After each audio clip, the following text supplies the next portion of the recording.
नमस्कार मु ज्योतिष प्रशांत आपण को मोर ये वीडियो को आपण को स्वागत करुच्ची।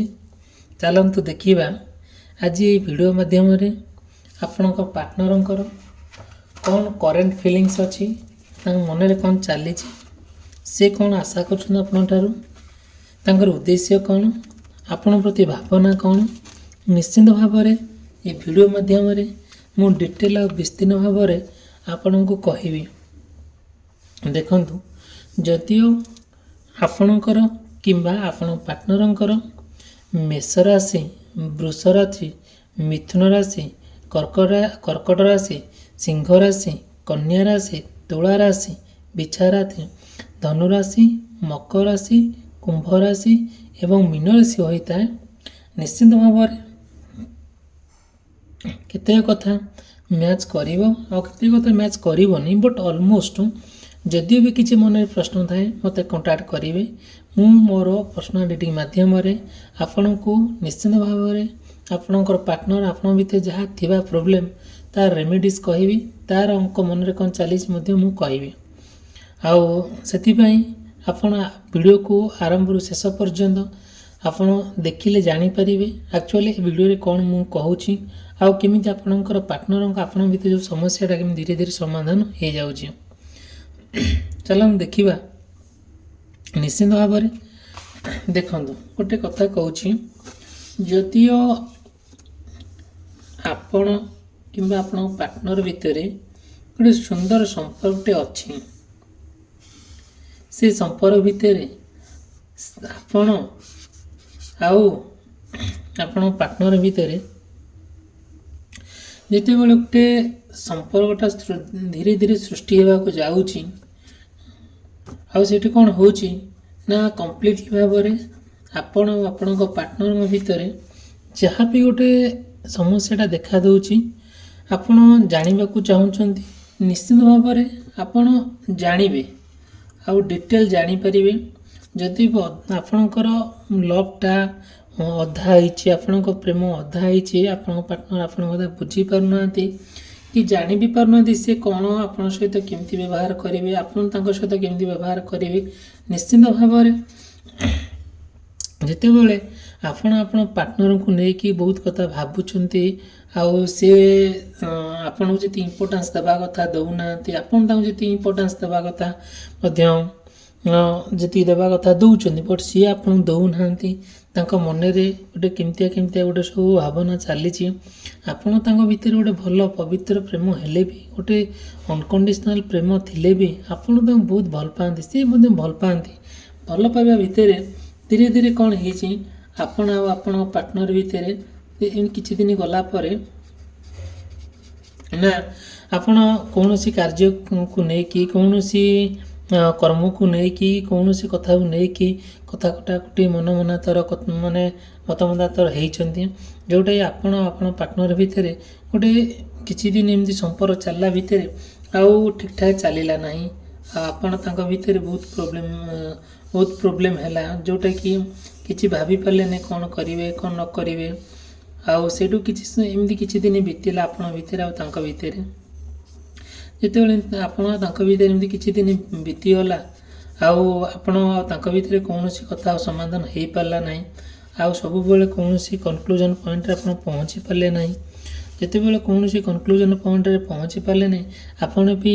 नहीं जहाँ जहाँ सब भाभी कि आउ ठीक ठाक आउ कि है ना आप सब ट्राए करुले आपण पार्टनर नहीं कि गोटे सुंदर संपर्क गठन करवा किंतु जिते बड़े देखिले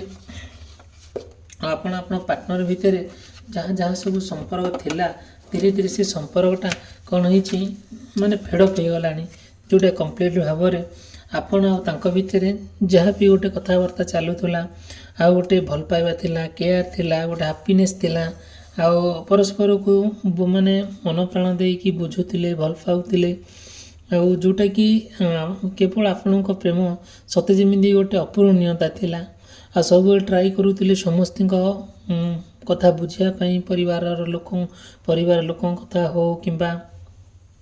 आउ निज रिलेटिव कथा हो किंबा आप पार्टनर घर कथा हो सबूर कथा କ'ଣ କରୁଥିଲେ ନା ବୁଝୁଥିଲେ, ସବୁ କଥା ଠିକ୍ ଠାକ୍ ଥିଲା, ପାର୍ଟି ଏନ୍ଜୟ କରୁଥିଲେ, ସବୁବେଳେ ଟ୍ରାଏ କରୁଥିଲେ ବୁଲାବୁଲି କରିବା, ଆଉ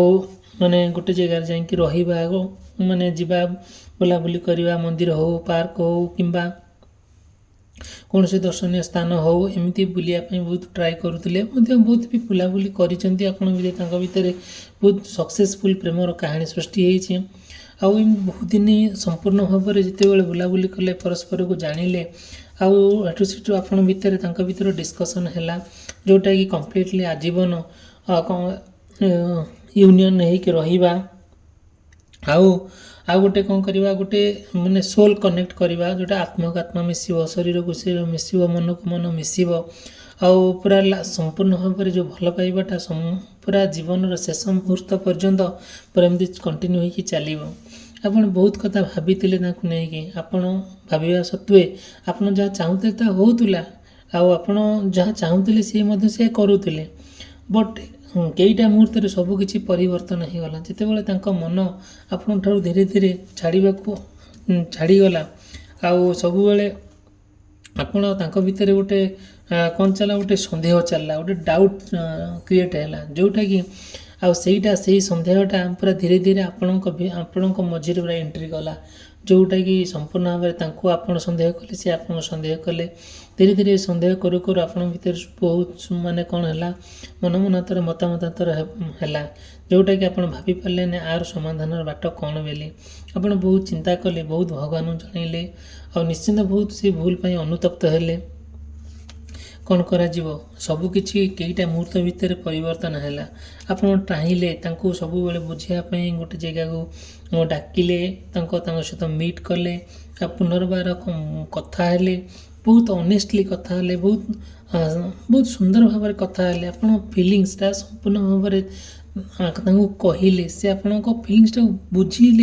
ବୁଝିକି ଅବୁଝା ଭଳିଆ ହେଲେ। ପୁନର୍ବାର ଯେଉଁ ସୁନ୍ଦର ସମ୍ପର୍କ ତାଙ୍କ ଭିତରେ ଆପଣଙ୍କ ଭିତରେ ଥିଲା, ପୁନର୍ବାର ସେଇ ସମ୍ପର୍କ କ'ଣ କରିଥିଲେ, ମାନେ ଚାହୁଁଥିଲେ ପୁନର୍ବାର ଆପଣ ସେଇ ସମ୍ପର୍କଟାକୁ ଆଉ ଥରେ ଗଢ଼ି ତୋଳିବା ପାଇଁ। ଯେତେବେଳେ ଆପଣ ବହୁତ କଥା ଏମିତି କହୁକା ବହୁତ କଥା କହିଲେ, ଆପଣ ନା ତାଙ୍କର ବହୁତ କଥା ମନେ ପକାଇ ଦେଲେ, ବହୁତ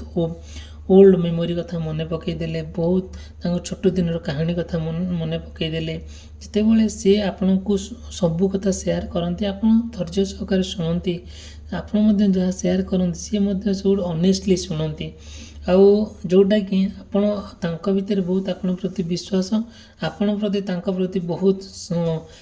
ସ୍ନେହ ଆଉ ପ୍ରେମ, ଯେଉଁଟାକି ଦେଖିବେ ଏମିତି କିଛି ଦିନ ଭିତରେ ଆଉ ଯେତେବେଳେ ସେ ବୁଝିବା ପରିସ୍ଥିତିରେ ଆଉ ରହିଲେ ନାହିଁ, ଆଉ ଧୀରେ ଧୀରେ ଆଉ କ'ଣ କଲେ, ସେଇ କଥାକୁ ନେଇକି ଆଉ ପୁରା ମତାମତରେ ହେଇ ଚାଲିଲା। ଆଉ ଯେତେବେଳେ ଆମେ ବୁଝେଇବାକୁ ଗଲେ, ବହୁତ କଥା ତାଙ୍କୁ ମନେ ପକାଇ ଦେଉଥାନ୍ତି, ବହୁତ ପୁରୁଣା କଥା ମନେ ପକାଇ ଦେଇଥାନ୍ତି। ସବୁକିଛି ଭୁଲିଯିବା ପାଇଁ ଆଉ ଗୋଟେ ନୂଆ ଫେଜ୍ ଆପଣଙ୍କର, ଆଉ ଗୋଟେ ନୂଆ ଜୀବନର ନୂଆ ମୋଡ଼ ବଦଳାଇବା ପାଇଁ, ଆଉ ଗୋଟେ ନୂଆ ଭଙ୍ଗୀ ନେଇକି ଆପଣ ବଞ୍ଚିବା ପାଇଁ ଟ୍ରାଏ କରୁଛନ୍ତି। ସେଥିପାଇଁ ତାଙ୍କୁ ବହୁତ ରିକ୍ୱେଷ୍ଟ ବି କରୁଛନ୍ତି, ବହୁତ ବୁଝାଉଛନ୍ତି, ଆଉ କେମିତି ସେ ବୁଝିଯିବେ ଆପଣ ପାର୍ଟନର ବୋଲି। ତାଙ୍କୁ କିନ୍ତୁ ତାଙ୍କ ମାଇଣ୍ଡ ଚେଞ୍ଜ ହେଉନି, କିମ୍ବା ସିଏ ଯେଉଁ କଥାରେ ଷ୍ଟିକ୍ ଅଛନ୍ତି ସେଇ କଥାରେ ଷ୍ଟିକ୍ ହେଇକି ରହିଯାଉଛନ୍ତି, ଆଉ ଯେଉଁଟାକି କ'ଣ ଆଗକୁ ହେବ, କେମିତି କଲେ ଭଲ ହେବ, ସେଥିରେ ଇଣ୍ଟରେଷ୍ଟ ନେଉନାହାନ୍ତି, ତାଙ୍କର ମନ ବି ନାହିଁ। ଆଉ ସବୁବେଳେ ଆପଣଙ୍କୁ ଚିଡ଼ି ବିରକ୍ତ ହେଉଛନ୍ତି, ଆଉ ଏଠୁ ସେଠୁ କରି କହୁଛନ୍ତି, ଖରାପ କରି କହୁଛନ୍ତି, ଯେଉଁଟାକି ଆପଣ ତାଙ୍କ କଥାଟା ସହିବା ପାଇଁ ଆପଣ ଭାରି କଷ୍ଟ ଲାଗୁଛି। ଯେତେବେଳେ ଆପଣଙ୍କୁ ଏଇଭଳିଆ ସବୁ ସମସ୍ୟା ଦେଖା ଦେଉଛି, ଆପଣ ବି ଭାବି ପାରୁନାହାନ୍ତି କ'ଣ ଆର ସମାଧାନର ବାଟ ବୋଲି। କିନ୍ତୁ ଆପଣ ଯେହେତୁ ହୃଦୟ ଦେଇକି ତାଙ୍କୁ ଭଲ ପାଇଛନ୍ତି, ତାଙ୍କ କଥା ବୁଝନ୍ତି, ଆଉ ଆପଣ ଭାବି ନେଇଛନ୍ତି, ହଁ ସିଏ ମୋ ଜୀବନର ଆରମ୍ଭରୁ ଶେଷ ପର୍ଯ୍ୟନ୍ତ ମୋର ହିଁ ପାର୍ଟନର, ମୋର ହିଁ ହେଇକି ରହିବ, ମୁଁ ହିଁ ତାର ହେଇକି ରହିବି। ଯେତେବେଳେ ଆପଣ ଆପଣଙ୍କ ପାର୍ଟନରକୁ ବହୁତ ହୃଦୟ ସହକାରେ ପୁରା ଦିଲ ସେ ପ୍ୟାର କରୁଛନ୍ତି, ଆଉ ସେଟା ପୁରା ଏତେ ସୁନ୍ଦର, ସେଟାକୁ ଆମେ ନା କୌଣସି କଥା ଅଛି ବର୍ଣ୍ଣନା କରିବା, ନା କୌଣସି ସାହିତ୍ୟ ଅଛି ତାକୁ ବୁଝେଇ ଲେଖିବା, ନା କହିବା। ସେମିତି ଆମ ପାଖରେ କୌଣସି ତାର ଶବ୍ଦ ନାହିଁ ତାକୁ ବର୍ଣ୍ଣନା କରିବା ପାଇଁ। ଠିକ୍ ଅଛି, ଯାହା ବି ହେଉନା କାହିଁକି, ଆପଣ ପ୍ରେମକୁ ଚାହୁଁଛନ୍ତି, ଆପଣ ପ୍ରେମକୁ ଫେରାଇ ଆଣିବା ପାଇଁ, ଆପଣ ଯାହା ହେଉନା କାହିଁକି, ଆପଣ ଯେତେବେଳେ ଆପଣ ଭଲ ପାଇବାଟା ତାଙ୍କ ପାଖରେ ଏକ୍ସପ୍ରେସ୍ କରୁଛନ୍ତି, ଆଉ ଆପଣ ଭଲ ପାଇବାର ଗୋଟେ ଇଙ୍ଗିତ କରୁଛି ଯେ ହଁ ଆପଣ ତାକୁ ହାର୍ଟଲି ଭଲ ପାଉଛନ୍ତି, ହୃଦୟରୁ ଭଲ ପାଉଛନ୍ତି, ନିଃସ୍ୱାର୍ଥପର ଭାବରେ ଭଲ ପାଉଛନ୍ତି। ଯେଉଁଟାକି ଆପଣଙ୍କର ଯେଉଁ କିଛି ସ୍ୱାର୍ଥ ନାହିଁ ତାଙ୍କ ସହିତ ଭଲ ପାଇଛନ୍ତି, ଯେଉଁ କିଛି ସ୍ୱାର୍ଥ ନାହିଁ, ନିଃସ୍ୱାର୍ଥ ଭଲ ପାଇବା, ଅନକଣ୍ଡିସନାଲ୍ ପ୍ରେମ, ଯେଉଁଟା ଅନକଣ୍ଡିସନାଲ୍ ଲଭ୍ ଯାହା କହନ୍ତି, କୌଣସି କଣ୍ଡିସନ୍ ହିଁ ନାହିଁ। ଆଉ ଆପଣ ଭିତରେ ତାଙ୍କ ଭିତରେ ଏତେ ସୁନ୍ଦର ଭାବରେ ଗୋଟେ ସମ୍ପର୍କଟା ଯେ ଯୋଡ଼ି ହେଇକି ଥିଲା, ବର୍ତ୍ତମାନ ଏବେ କ'ଣ ହେଇଛି, କିଛିଟା ଯେତେବେଳେ କିଛି ଜାଣି ହେଉନି, କିଛି ବି ଡିସାଇଡ଼୍ କରି ହେଉନି, ସେଇଠି କ'ଣ ହେଉଛି ଜାଣିଛନ୍ତି, ଆପଣ ତାଙ୍କ ଭିତରେ ଗୋଟେ ସମ୍ପୂର୍ଣ୍ଣ ଭାବରେ ମତାମତର ହେଇ ଚାଲିଛି। ଯେତେବେଳେ ଆପଣ କମ୍ପ୍ଲିଟ୍ ଭାବରେ ତାଙ୍କ ସହିତ ଜଡ଼ିତ ହୋଇକି ଅଛନ୍ତି, ଯେତେବେଳେ ଆପଣ ପାର୍ଟନର ସହିତ ଆପଣ ଜଡ଼ିତ ହୋଇକି ଅଛନ୍ତି, ଆପଣଙ୍କୁ ଯେତେ କଷ୍ଟ ହେଉନା କାହିଁକି, ଯେତେ ଯନ୍ତ୍ରଣା ଅନୁଭବ ହେଉନା କାହିଁକି, ଆପଣ ଚାହୁଁନାହାନ୍ତି ଆପଣଙ୍କ ପାର୍ଟନରକୁ ଛାଡ଼ିବା ପାଇଁ। ଯେତେବେଳେ ଆପଣ ତାଙ୍କ ସହିତ ଇମୋସନାଲି ଆଟାଚ୍ ହେଇଛନ୍ତି, ଶାରୀରିକ ଭାବରେ ଆଟାଚ୍ ହେଇଛନ୍ତି, ଆଉ ମାନେ ଯେଉଁଟାକି ଆମେ କହିବା କ'ଣ, ସବୁକିଛି ଆପଣ ତାଙ୍କ ସହିତ ବି ଆଟାଚମେଣ୍ଟ ହେଇଛି, କ୍ଲୋଜ୍ ବି ହେଇଛନ୍ତି, ପରସ୍ପରକୁ ଜାଣନ୍ତି, ପରସ୍ପରକୁ ବୁଝନ୍ତି। କିନ୍ତୁ ଏବେ କେଇଟା ମୁହୂର୍ତ୍ତ ଭିତରେ ସବୁକିଛି ପରିବର୍ତ୍ତନ ହେଇଯାଇଛି, ଯେଉଁଟାକି ସିଏ ବୁଝିବା ଅବସ୍ଥାରେ, ଆପଣ ଯାହା ବି ଗୋଟେ ବୁଝାଉଛନ୍ତି ତାହା ସିଏ ବୁଝିବା ପରିସ୍ଥିତିରେ ରହୁନାହାନ୍ତି। ତାଙ୍କର ବହୁତ ଇଗୋ, ବହୁତ ଆଉ ଫ୍ରଷ୍ଟ୍ରେସନ୍, ବହୁତ ଆଟିଚ୍ୟୁଡ଼୍ ଆପଣଙ୍କୁ ଦେଖି ଯେଉଁ ଭଳିଆ ଭାବରେ ବ୍ୟବହାର କରୁଛନ୍ତି, ଯେଉଁ ହାରରେ କଥା କହୁଛନ୍ତି, ଆପଣଙ୍କୁ ସେସବୁ ଜିନିଷ ଭଲ ଲାଗୁନାହିଁ କି ଆପଣ ତାକୁ ସହିପାରୁନାହାନ୍ତି। ଫିର୍ ବି କ'ଣ କରାଯିବ, ସମୟ ଆପଣଙ୍କ ପାଖରେ ଏମିତି ଏକ ପହଞ୍ଚି ଯାଇଛି ଯେଉଁଟା ବିପଦଜନକ ସମୟ। ତାଙ୍କର କଥା ଆପଣ ସହୁଛନ୍ତି, ତାଙ୍କର ଯାହା କାର୍ଯ୍ୟକଳାପ ଆପଣ ଦେଖିଲେ ଭଲ ନ ଲାଗିଲେ ବି ଆପଣ ତଥାପି ବି ମାନେ ନିଜକୁ ସହ୍ୟ କରିକି ତାଙ୍କୁ ପୁନର୍ବାର ଜୀବନସାଥୀ କରିବା ପାଇଁ ଟ୍ରାଏ କରୁଛନ୍ତି। ବଟ୍ ସିଏ ବୁଝିବା ଅବସ୍ଥାରେ ନାହାନ୍ତି। ଆକ୍ଚୁଆଲି କ'ଣ ହେଇଛି, ତାଙ୍କ ମନରେ ଚାଲିଛି କ'ଣ, ତାଙ୍କର ଉଦ୍ଦେଶ୍ୟ କ'ଣ, ଆଉ ଯଦିଓ ବି ତାଙ୍କ ଉଦ୍ଦେଶ୍ୟ ଏମିତି କ'ଣ ଅଛି, ଆପଣ ନିଶ୍ଚିନ୍ତ ଭାବରେ ମନରେ ଯେଉଁ ପ୍ରଶ୍ନ ଅଛି ମୋତେ ନିଶ୍ଚିନ୍ତ ଭାବରେ କଣ୍ଟାକ୍ଟ କରିବେ। ମୁଁ ଡିଟେଲ୍ ଆଉ ବିସ୍ତୀର୍ଣ୍ଣ ଭାବରେ ମୋର ପର୍ସନାଲ୍ ରିଡ଼ିଂ ମାଧ୍ୟମରେ କହିବି। ମୋର ପର୍ସନାଲ୍ ରିଡ଼ିଂ ମାଧ୍ୟମରେ ମୁଁ ଆପଣଙ୍କ ପାର୍ଟନରଙ୍କର ଯାହା ବି ପଚାରିବେ ତାଙ୍କ ମନର କଥାକୁ ନେଇକି ଆରମ୍ଭରୁ ଶେଷ ପର୍ଯ୍ୟନ୍ତ ମୁଁ ସବୁ କହିବି। ଦେଖନ୍ତୁ, ହେଲେ ବି ଆପଣ ଯେତେବେଳେ ମୁଁ ସବୁ କଥା କହୁଛି, ଆଉ ନିଶ୍ଚିନ୍ତ ଭାବରେ ଆପଣଙ୍କ ପାର୍ଟନରଙ୍କୁ ସବୁ ଯେତେବେଳେ ପ୍ରୋବ୍ଲେମ୍ ଫେସ୍ ହେଉଛି, ଯେଉଁଟା ତାଙ୍କୁ ସୁଇଟେବୁଲ୍ ସେ କଥାଗୁଡ଼ା ଆପଣ କହୁଛନ୍ତି, ଆଉ ଯେଉଁଟା ଆପଣଙ୍କୁ ଠିକ୍ ଲାଗୁଛି ତାଙ୍କୁ କହୁଛନ୍ତି, ବାକି ଅନ୍ୟାନ୍ୟ କଥା ଟିକେ ସିକ୍ରେଟ୍ ରଖୁଛନ୍ତି, ଯେଉଁଟାକି ତାଙ୍କ ମନରେ ସେଇ କଥାକୁ ନେଇକି ବହୁତ ପ୍ରଶ୍ନ ଅଛି। ମୋତେ ବହୁତ କଥା ଇଏ ନୁଚଉଛନ୍ତି, ୟାଙ୍କ ସହିତ ମୁଁ ରହିବି ନାହିଁ, ଇଏ ମୋତେ ପର ବୋଲି ଭାବୁଛନ୍ତି। ବଟ୍ ଏଇସବୁ ଜିନିଷ ତାଙ୍କ ମାଇଣ୍ଡରେ ସବୁ ଏମିତି ଚାଲିଛି ସବୁବେଳେ, କାହିଁକି ଆଉ ଯାହା ବି ଆପଣ କଲେ ଆପଣ ସ୍ୱତନ୍ତ୍ର ଭାବରେ ପ୍ରୁଭ୍ ରଖୁଛନ୍ତି, କାହିଁକିନା ଆପଣଙ୍କ ପାର୍ଟନର ଆପଣଙ୍କୁ ବୁଝିବା ପାଇଁ ଟିକେ କଷ୍ଟ ହେଉଛି ତ, ତେଣୁକରି ଯାହା କହିଲେ ସେ ବିଶ୍ୱାସ କରିପାରୁନାହାନ୍ତି, ଯାହା କହିଲେ ତାଙ୍କ ମନରେ ଗୋଟେ ପ୍ରଶ୍ନ ଥାଏ, ତେଣୁକରି ଆପଣ ସ୍ୱତନ୍ତ୍ର ଭାବରେ ଗୋଟେ ପ୍ରୁଭ୍ ରଖିକି ତାଙ୍କୁ ସବୁବେଳେ ଆପଣ ଦେଖାନ୍ତି, ଯେଉଁଟାକି ତାଙ୍କ ମନରେ ବହୁତ ବିଶ୍ୱାସ ବି ହୁଏ। ବଟ୍ ତଥାପି ତାଙ୍କ ବିଶ୍ୱାସଟା କାହିଁକି ଗୋଟେ ବିଶ୍ୱାସ ଭିତରେ ରହିଯାଏ କେଜାଣି, ସେ ଟ୍ରାଏ କରନ୍ତି ଆଉ ଆପଣଙ୍କ ସହିତ ପୁରା ଭଲ ରିଲେସନସିପ୍ ରଖିବା ପାଇଁ, ତାଙ୍କ ଉଦ୍ଦେଶ୍ୟ ଭଲ। ବଟ୍ କ'ଣ କରାଯିବ, ତାଙ୍କ ମନ ଏବେ କେମିତି ଗୋଟେ ସେ ପରିବର୍ତ୍ତନ ହେଇଯାଇଛନ୍ତି। ଫିର୍ ବି କ'ଣ ପରିବର୍ତ୍ତନ ହେଇଛନ୍ତି ମୁଁ ନିଶ୍ଚିନ୍ତ ଭାବରେ ନେକ୍ସଟ ଭିଡ଼ିଓରେ ଆପଣଙ୍କୁ ଡିଟେଲ୍ କହିବି। ଯଦି ବି ଏ ଭିଡ଼ିଓଟି ଆପଣଙ୍କୁ ଭଲ ଲାଗୁଥାଏ, ଭିଡ଼ିଓକୁ ଲାଇକ୍ କରିବେ, ଚ୍ୟାନେଲ୍ ସବସ୍କ୍ରାଇବ୍ କରିବେ, ଆଉ ଭିଡ଼ିଓକୁ ଯଦି ଭଲ ଲାଗୁଥାଏ ଲାଇକ୍ କରିବେ, ନହେଲେ ଡିସଲାଇକ୍ କରିବେ, କମେଣ୍ଟ ମାଧ୍ୟମରେ ମୋତେ ଜଣାଇବେ, ଯାହା ହେଲେ ଗୋଟେ ଆକ୍ସନ୍ ନେବେ। ବାକି ମୁଁ ନେକ୍ସଟ ଭିଡ଼ିଓରେ ତାଙ୍କର ମନୋବୃତ୍ତି କ'ଣ ମୁଁ ନେକ୍ସଟ ଭିଡ଼ିଓରେ ଆପଣଙ୍କୁ କହିବି। ଭିଡ଼ିଓଟି ରହିଲି, ଧନ୍ୟବାଦ, ନମସ୍କାର।